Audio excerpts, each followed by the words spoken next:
Jalaluddin Rumi, Le livre du dedans, chapitre 55. Quelqu'un dit « Le Qadi Izzuddin vous envoie ses salutations.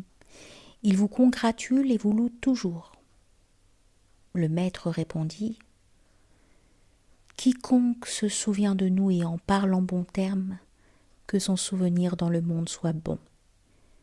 Si quelqu'un dit du bien d'autrui, ce bien et ses louanges lui reviennent, et en réalité ses louanges et ses compliments, il les dit pour lui-même. Quelqu'un a planté autour de sa maison une roseraie et des fleurs. À tout moment son regard est fixé sur les roses et les fleurs. Il est toujours au paradis. On apprend à aimer celui dont on dit régulièrement du bien. Lorsqu'on s'en souvient, on se souvient de quelqu'un qu'on aime, et ce souvenir de l'aimer est une rose et une roseraie, un repos et un réconfort. Et on apprend à détester celui dont on dit du mal. À son souvenir, on imagine que scorpions, serpents, épines et broussailles. Sois bon avec toutes les créatures, pour l'amour de Dieu, ou bien pour la tranquillité de ta propre âme, afin que tes yeux voient toujours l'ami. La haine ne doit pas entrer dans ton cœur pour des figures qui te déplaisent. Or, lorsque nuit et jour tu peux voir des fleurs, une roseraie et des jardins d'Iram, pourquoi restes-tu au milieu des épines et des serpents? Aime toutes choses, afin d'être toujours au milieu des fleurs et des roseraies. Car lorsque tu détestes toutes choses, des images hostiles t'apparaissent, de sorte que nuit et jour, tu te trouves au milieu des ronces et des serpents. Donc si les saints aiment tout le monde et en pensent du bien, ils ne le font pas pour autrui, mais pour eux-mêmes, afin d'éviter toute image odieuse et détestée. Puisque ce souvenir des gens est dans ce monde nécessaire et inévitable, les saints se sont toujours efforcés de conserver dans leur mémoire des images aimées et désirées, afin de ne pas être troublés par une personne détestée. Donc tout ce que tu fais à l'égard des gens, la manière dont tu t'en souviens, en bien et en mal, tout cela ne touche pas les gens, mais toi-même. Quiconque fait œuvre bonne, c'est pour lui-même, et quiconque fait du mal, c'est contre lui qu'il le fait. Et quiconque fait du bien du poids d'un atome le verra, et quiconque fait du mal du poids d'un atome le verra. Quelqu'un demanda « Le Dieu Très-Haut a dit « Je désire un lieutenant sur la terre ». Les anges dirent « Vas-tu en désigner un qui y apportera la corruption et versera le sang, alors que nous chantons tes louanges et proclamons ta sainteté ?» Or Adam n'était pas encore créé. Comment les anges savaient-ils à l'avance que l'homme apporterait corruption et crime? Le maître répondit « À cela on donne deux raisons, l'une traditionnelle et l'autre rationnelle. La traditionnelle dit que les anges avaient lu sur la tablette préservée qu'un peuple naîtrait dont le comportement serait tel. Il est aussi possible que les anges, par un raisonnement, aient déduit que ce peuple serait terrestre et donc inévitablement animal. Et c'est de l'animal que proviennent indubitablement de telles actions. Bien que le sens caché, ma'ni, dût exister en eux et qu'ils dussent parler, l'animalité existant aussi en eux, inévitablement ils commettraient des péchés et verseraient le sang. C'est ce qui accompagne inéluctablement le fait d'être homme. D'autres personnes ont proposé encore une autre explication. Elles disent « Les anges sont pure raison et pure bonté et ne possèdent aucune liberté de choix en aucune chose. De même que toi, en rêve, tu n'agis pas en maître, et en conséquence n'encours pas de critique, que dans le rêve tu prononces un blasphème ou que tu commettes une fornication. Les anges, à l'état de veille, sont dans une situation analogue. Les hommes sont à l'inverse, ils possèdent un libre arbitre, ils sont cupides, passionnés, et désirent toute chose pour eux-mêmes. Ils désirent verser le sang pour que tout leur appartienne. C'est là le caractère de l'animal. L'état des anges est donc l'opposé de l'état des hommes. En conséquence, les anges ont parlé ainsi, bien qu'ils n'aient ni parole ni langue. Si ces deux états contradictoires pouvaient s'exprimer en paroles et donner sur eux des renseignements, ils nous donneraient raison. De même, le poète dit que l'étang déclare « Moi, je suis plein ». L'étang ne parle pas. Donc le sens est « Si l'étang possédait une langue, il aurait dit ce qu'a rapporté le poète ». Chaque ange possède dans son fort intérieur une tablette. Sur celle-ci, selon sa capacité, il lit d'avance les conditions de l'univers et ce qui va avoir lieu. Et lorsque se réalise ce qu'il a appris, sa croyance en Dieu, son amour pour lui et son extase s'accroissent. Il s'émerveille de la grandeur de Dieu et de sa connaissance de l'invisible. Cet accroissement de l'amour, de la croyance et de l'étonnement deviennent sa louange, sans mots ni phrases. Ainsi, un architecte dit à son élève que dans le palais en cours de construction, on aura besoin de tant de bois, de tant de briques, de tant de pierres, de tant de paille.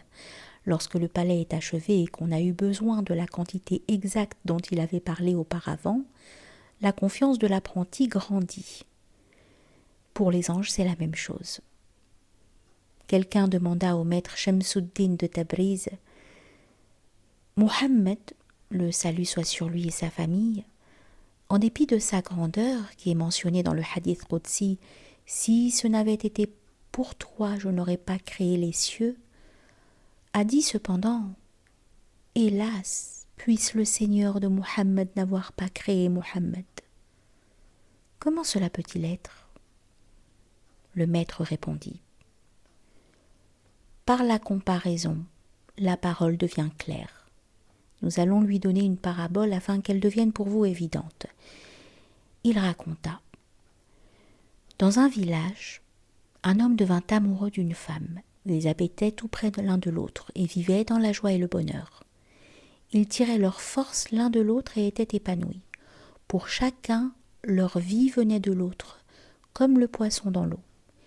Ils vécurent ensemble pendant des années. Soudain, le Dieu Très-Haut les rendit riches et leur donna beaucoup de moutons et de bœufs, de chevaux et de ressources, d'or, de serviteurs et d'esclaves. Avec un luxe et une pompe extrême, ils décidèrent d'aller à la ville. Chacun acheta un grand palais royal et s'y installa avec une nombreuse suite. Lorsqu'ils se fixèrent dans cette situation, ils ne jouirent plus du bonheur ni des rencontres de jadis. Chacun d'eux brûlait de chagrin, poussait en cachette des cris de douleur, et il leur était impossible de parler. Lorsque cette brûlure arriva à son comble, ils brûlèrent tout entiers dans le feu de la séparation. Enfin, leurs lamentations parvinrent dans le lieu de l'exaucement.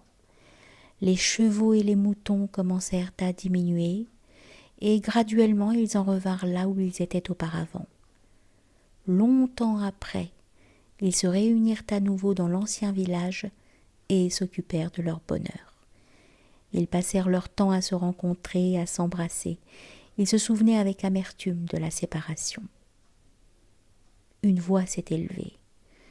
Puisse le Seigneur de Muhammad n'avoir pas créé Muhammad. Quand l'âme de Muhammad était détachée dans le monde de la sainteté et que les rencontres avec Dieu augmentaient, il plongeait comme un poisson dans l'océan de la miséricorde. Bien qu'il fût dans ce monde-ci, prophète et guide du peuple, et qu'il eût obtenu la grandeur, la royauté, la renommée et des compagnons, pourtant, lorsqu'il revint à la tranquillité dont il jouissait auparavant, il dit « Puis-je n'avoir jamais été prophète et n'être pas venu en ce monde ?» Car en comparaison de l'union absolue d'autrefois, tout cela est un fardeau, un châtiment, une peine.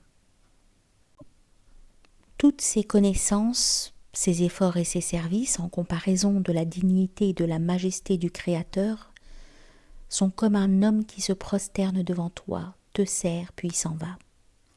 Si tu mettais la terre tout entière sur ta tête pour servir Dieu, ce serait la même chose que si tu posais une seule fois la tête sur la terre. La dignité de Dieu et sa grâce ont précédé ton existence et ton service. D'où t'a-t-il créé et rendu capable de l'adorer, pour que tu te vantes de le servir? Ces services et ces sciences sont comme de petites figurines que tu aurais fabriquées en bois et en feutre. Ensuite, tu les présentes à Dieu en disant « J'ai fabriqué ces petites figurines qui m'ont plu, mais le don de la vie est ton affaire. Si tu leur donnes vie, tu rendras mes œuvres vivantes, et si tu ne leur donnes pas vie, c'est comme tu veux. » Abraham dit que Dieu est celui qui donne la vie et cause la mort. Et Nemrod dit « C'est moi qui donne la vie et cause la mort. » Lorsque le Dieu Très-Haut lui donna un royaume, il se considéra tout-puissant et n'attribua pas sa réussite à Dieu. Il dit « Moi aussi je peux faire vivre et faire mourir. » Pour moi, royaume ici signifie connaissance. Lorsque Dieu accorde à un homme la science, la sagacité et la perspicacité, cet homme s'attribue ces qualités à lui-même, disant « Moi-même, par cet effort et par ce travail, je rends ces choses vivantes et en tire du plaisir. » Abraham dit « Non, c'est lui qui donne la vie et cause la mort. » Quelqu'un demanda à notre grand maître « Abraham dit à Nemrod « Mon Dieu est celui qui fait lever le soleil à l'Orient et le fait coucher à l'Occident, car en vérité Dieu fait venir le soleil de l'Orient. Si tu prétends être Dieu, fais le contraire. » Ne pensez-vous pas que Nemrod a tellement accablé Abraham que celui-ci renonça à son argument et en développa un autre? Le maître répondit. Certains ont dit des sottises à ce sujet, et toi aussi tu en dis. Une même signification couvre ces deux exemples. Tu t'es trompé, et eux aussi. Il y a plusieurs sens à cette affirmation. L'un est que le Dieu Très-Haut, hors du néant, t'a donné une forme dans la matrice de ta mère. Ton Orient était la matrice de ta mère, de là tu es venu, et tu iras à l'Occident de la tombe. En d'autres termes, là est le premier argument. Il donne la vie et cause la mort. Or toi, si tu le peux, fais sortir de l'Occident du tombeau et retourner à l'Orient de la matrice. Un autre sens est lorsque le harif, au moyen de soumission, d'efforts, de travaux sublimes, est parvenu à l'illumination et à l'ivresse, au repos et à la paix, et que lorsqu'il les abandonne, cette joie s'évanouit, ces deux états, l'obéissance et l'abandon de l'obéissance, constituent son Orient et son Occident. Donc, si tu es capable de donner la vie dans cet état d'occultation apparente, à savoir la turpitude, la rébellion et l'insubordination, faites aussi apparaître cette lumière et cette paix qui s'élevaient avant l'état de soumission. Là n'est pas l'affaire de la créature, et jamais elle ne pourra l'accomplir. C'est l'affaire de Dieu. Car s'il le veut, il peut faire apparaître le soleil de l'Occident, et s'il le veut, de l'Orient, car c'est lui qui donne la vie et cause la mort. Le mécréant, comme le croyant, loue Dieu, car le Dieu Très-Haut a dit que quiconque suit la voie droite et vit de façon intègre en se conformant à la loi et à la voie des prophètes et des saints, il lui sera accordé joie, lumière et vie. Mais s'il fait le contraire, autant d'obscurité, de terreur, d'embûches et de calamités lui arrivent. Tous deux, lorsqu'ils agissent ainsi, ce que le Dieu Très-Haut a promis pour eux se réalise sans addition ni diminution. Il s'ensuit que tous deux proclament les louanges de Dieu, mais chacun use d'une langue propre. Il y a des différences entre Mohammed et ce qui est mohammedien, et combien ils diffèrent entre eux. Par exemple, un voleur a volé et on le prend au gibet. Lui aussi prêche aux musulmans « Quiconque commet un vol, voilà ce qui lui arrive ». À un autre homme, le roi a conféré une robe d'honneur en raison de son honnêteté et de sa loyauté. Lui aussi prêche aux musulmans. Mais le voleur, prêche avec une langue, et l'autre, l'homme loyal, avec une autre langue. C'est à toi de faire la distinction entre les deux prédicateurs.